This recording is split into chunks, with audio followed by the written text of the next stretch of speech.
Olá, boa tarde. Você está agora com as notícias do Gazeta News. Mais uma semana de coletivos incendiados em São Paulo. Desta vez, a ocorrência foi no Capão Redondo, na zona sul da cidade. Por volta das 11 da noite de ontem, um grupo abordou um ônibus que fazia a linha Jardim São Bento Terminal Capelinha. Os bandidos obrigaram os cerca de 40 passageiros a descer e atearam fogo ao veículo. Ninguém ficou ferido e ainda não se sabe o que motivou a ação. Desde o início do ano, já são 38 ônibus queimados na capital paulista. Outros 66 foram depredados em diferentes distritos da cidade e da região metropolitana. E quem utiliza o transporte público de São Paulo nos horários de pico sofre com a superlotação da rede. Nossa equipe circulou por algumas estações do metrô e dos trens de São Paulo. No período da manhã, um dos principais problemas é a superlotação dos vagões e o calor. A maioria dessas pessoas enfrenta este e outros problemas todos os dias. De acordo com um estudo realizado pelo IDEC em setembro do ano passado em São Paulo e Belo Horizonte, o transporte público, tanto o ônibus quanto o metrô, apresentou cerca de 146 irregularidades. No nosso trajeto, na estação do Brás, nos cerca de 30 minutos que nós ficamos aguardando para conseguir entrar num trem, por exemplo, 2 mulheres tiveram que ser retiradas dos vagões porque não suportaram o mal-estar causado pelo calor e pelo aperto. Pensando nos direitos dos usuários, um site, o Catraca Livre, criou um espaço para que os usuários de metrô e trem e ônibus de todo o estado de São Paulo e outras regiões enviem fotos e vídeos onde eles possam denunciar problemas que ocorrem na rede de transporte público. Vamos agora com as informações do trânsito. A capital registra neste momento 108 quilômetros de congestionamentos. E agora a Marginal Tietê, na altura da ponte da Vila Guilherme, motorista que vai no sentido Ayrton Senna enfrenta trânsito bastante carregado neste momento. Agora a Avenida da Consolação, no entroncamento com a Avenida Paulista. Trânsito ruim para quem vai no sentido dos Jardins e lentidão também no sentido contrário, no sentido do centro. Agora a ligação leste-oeste. À direita para quem vai acessar o elevado, trânsito carregado. À esquerda para quem vai no sentido da radial leste, a situação é um pouco pior. E o nível do sistema Cantareira continua caindo. Agora a capacidade está em 18,8%. Segundo a Sabesp, a capacidade é considerada crítica, mas a companhia ainda não vai fazer racionamento na cidade de São Paulo. No entanto, a Sabesp está oferecendo desconto de 30% na conta para quem economizar água. Segundo medições da própria empresa, a economia gerada está em 500 litros por segundo em média. O sistema Cantareira abastece 8 milhões de pessoas da região metropolitana. E em meio à constante queda do nível da Cantareira, uma cidade abastecida pelo sistema sofreu um grande desperdício de água nesta manhã após o rompimento de uma adutora. O duto se rompeu nesta manhã em Carapicuíba, na Grande São Paulo. A água chegou a invadir imóveis que ficam próximos à adutora. A pressão era tão grande que a água jorrava até a altura do teto de uma construção perto do acesso ao Rodoanel. Em nota, a Sabesp pediu desculpas aos moradores pelos transtornos e concluiu o reparo da rede por volta das 9h30 da manhã. O fluxo de água já foi restabelecido e o abastecimento normalizado. E por causa da falta de oxigênio, o rio Piracicaba, que já estava secando devido à falta de chuvas, não para de registrar a morte de peixes. Os milhares de peixes mortos pertencem às espécies dourado, curimba e piapara. O aumento da carga de matéria orgânica no leito do rio, que vive a pior seca dos últimos 50 anos, é apontado por especialistas como a principal hipótese para a mortandade. A CETESB informou que não estão descartados novos casos de mortandade de peixes no manancial. As carcaças serão levadas para um aterro sanitário particular em Paulínia. E em meio a um verão de altas temperaturas, indústrias e serviços estão fechando as portas em vários estados. Pelo menos 50 agências bancárias foram fechadas por falhas no ar-condicionado neste ano, na capital paulista, em Campinas, em Piracicaba e em Santos. Algumas chegaram a cancelar o expediente. Segundo a Associação Brasileira de Normas Técnicas, a ABNT, as temperaturas recomendáveis no ambiente de trabalho devem ficar entre 23 e 26 graus no verão. E o calor diminui nos próximos dias. Finalmente teremos condições de chuva aqui em São Paulo. Vamos ver a previsão?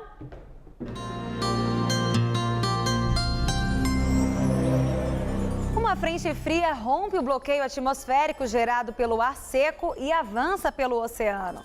Com isso, quase todo o estado de São Paulo terá um dia de sol com muitas nuvens e possibilidade de chuva localizada a qualquer hora. O calor diminui um pouco e as temperaturas ficam em torno dos 31 graus em Presidente Prudente e dos 32 em Presidente Bernardes. Na região de Franca, a máxima não passa dos 30 graus. Na faixa leste, o sol aparece pela manhã, mas podem ocorrer pancadas fortes de chuva em alguns momentos. No litoral, o calor continua e a máxima pode chegar aos 34 graus. Amanhã na capital, máxima de 32, com previsão de chuva principalmente à noite. No fim de semana, refresca um pouco mais. Máxima de 27 no sábado, com muitas nuvens e chuva a partir da tarde. E de 26 no domingo, com pancadas a qualquer hora do dia. O jovem suspeito de acender o rojão que matou o cinegrafista da TV Bandeirantes confirmou hoje que há pessoas que aliciam jovens em manifestações. As declarações foram publicadas pelo jornal Extra, do Rio de Janeiro, que teve acesso ao depoimento dele à polícia. Hoje à tarde, o corpo do cinegrafista Santiago Andrade foi cremado. Desde as 7 da manhã, familiares, amigos, colegas de trabalho se despediram do cinegrafista da TV Bandeirantes no Memorial do Carmo, no Caju, zona portuária do Rio. A partir das 11h30, o velório foi fechado para a família e teve início a cerimônia de cremação do corpo. Santiago Andrade, de 49 anos, permaneceu 4 dias em coma e teve morte cerebral decretada na última segunda-feira. Ele deixa a viúva, uma filha e 3 enteados. Os 2 suspeitos pelo ataque já estão presos temporariamente. Fábio Raposo, de 22 anos, havia confessado a participação no crime, mas alega ter passado o rojão para Caio Silva de Souza, de 22 anos. Em entrevista à TV Globo, Caio confessou ter lançado o rojão, mas no depoimento ao jornal Extra, ele mudou a versão. Diz que foi incentivado a disparar o rojão e quem acendeu o explosivo foi o próprio Fábio. Caio teria apenas segurado o artefato e o colocado no chão já aceso. Ainda de acordo com o jornal Extra, Caio admitiu que há pessoas que aliciam os jovens e ainda oferecem quentinhas aos manifestantes. No depoimento que o jornal teve acesso, Caio teria dito que já foi convidado a participar de forma remunerada dos protestos, mas negou conhecer as pessoas que o convidaram. O Tribunal de Justiça mantém a condenação do homem que matou 2 pessoas na rua Oscar Freire em 2011. O advogado do réu havia entrado com recurso contra a decisão. Lucas Rossetti foi condenado a 60 anos de prisão em 2013 pelo crime de latrocínio, que é o roubo seguido de morte. Em agosto de 2011, ele matou e roubou 2 homens no apartamento deles, na rua Oscar Freire. O analista de sistemas Eugênio Bozola e o modelo Murilo Rezende foram dopados e em seguida esfaqueados por Lucas. O advogado do condenado sustentava que o caso era de homicídio e não latrocínio e que, por isso, o crime deveria ter sido julgado pelo tribunal do júri. Mesmo com a decisão da Justiça de manter a condenação, a defesa de Lucas diz que pretende entrar com um novo recurso no Superior Tribunal de Justiça. Familiares de pacientes com problemas psiquiátricos graves sofrem com a falta de vagas para internação em hospitais especializados. Alguns procuram ajuda em clínicas de tratamento para dependentes químicos. Neste centro de atendimento integrado à saúde mental que fica na Vila Mariana, zona sul de São Paulo, são atendidos mais de 1.000 pacientes por mês no pronto-socorro. As consultas ambulatoriais passam de 3.000. Além do tratamento médico, o local oferece oficinas aos pacientes, psicólogos e 83 leitos para internação. Números insuficientes para a realidade da capital. O que acaba acontecendo é um sistema de porta giratória. Esse indivíduo procura o serviço de emergência, o seu quadro clínico mais agudo é minimizado, como você não consegue internar esse indivíduo com um tratamento mais apropriado, ele é liberado de volta para a comunidade, só que não é liberado ainda numa situação adequada do ponto de vista clínico. Para os especialistas, além do déficit de vagas, esse modelo de reforma psiquiátrica expõe claramente um outro problema: a falta de apoio às famílias dos pacientes, que muitas vezes não sabem como agir, principalmente nos momentos de crise aguda dos pacientes que estão dentro de casa. Desamparadas, muitas vezes elas procuram uma outra forma de ajuda. O desespero das famílias fez esta ONG especializada em tratamento de dependentes químicos abrir uma exceção. Nesta chácara, em São Roque, interior de São Paulo, as terapias utilizadas nos 30 internos são aplicadas também em 2 pacientes com problemas psiquiátricos. A terapia que eles têm aqui é de cuidado local, né? Cuidar dos animais, né? Cuidar da horta comunitária, das ovelhas, das galinhas. Então a terapia que nós oferecemos para ele hoje é essa, além da terapia devocional, que é a terapia espiritual, através da palavra de Deus. Nanderson tem 26 anos e, como era difícil o convívio entre familiares, decidiu morar nas ruas. A ajuda, segundo ele, veio na hora certa. Sabe o que é um milagre mesmo? E eu tenho que recontribuir com toda a dedicação ao máximo, do interior, como se não fosse mais aquela pessoa. O fim de semana será mais comprido para quem estiver no centro-oeste, sudeste e sul do país. É que o horário de verão termina às 0 hora deste domingo. Com isso, as pessoas dessas regiões deverão atrasar os relógios em 1 hora à meia-noite de sábado para domingo. O Ministério de Minas e Energia não divulgou ainda um balanço desse período.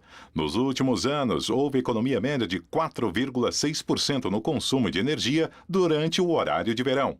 O objetivo principal da mudança é distribuir melhor o pico de consumo de energia, que habitualmente acontece entre 7 e 9 da noite.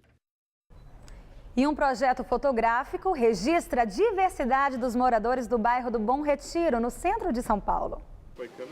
Quem passa aqui pelo Bom Retiro, no centro de São Paulo, já percebe algo diferente nas paredes e fachadas de alguns prédios. São fotos de moradores que contam um pouco da história do próprio bairro. Eu estou aqui com o Paul, que é um dos coordenadores desse projeto. Paul, qual que é a ideia, né? Por que vocês colocaram as fotos dos próprios moradores e essas fotos gigantes que chamam tanta atenção?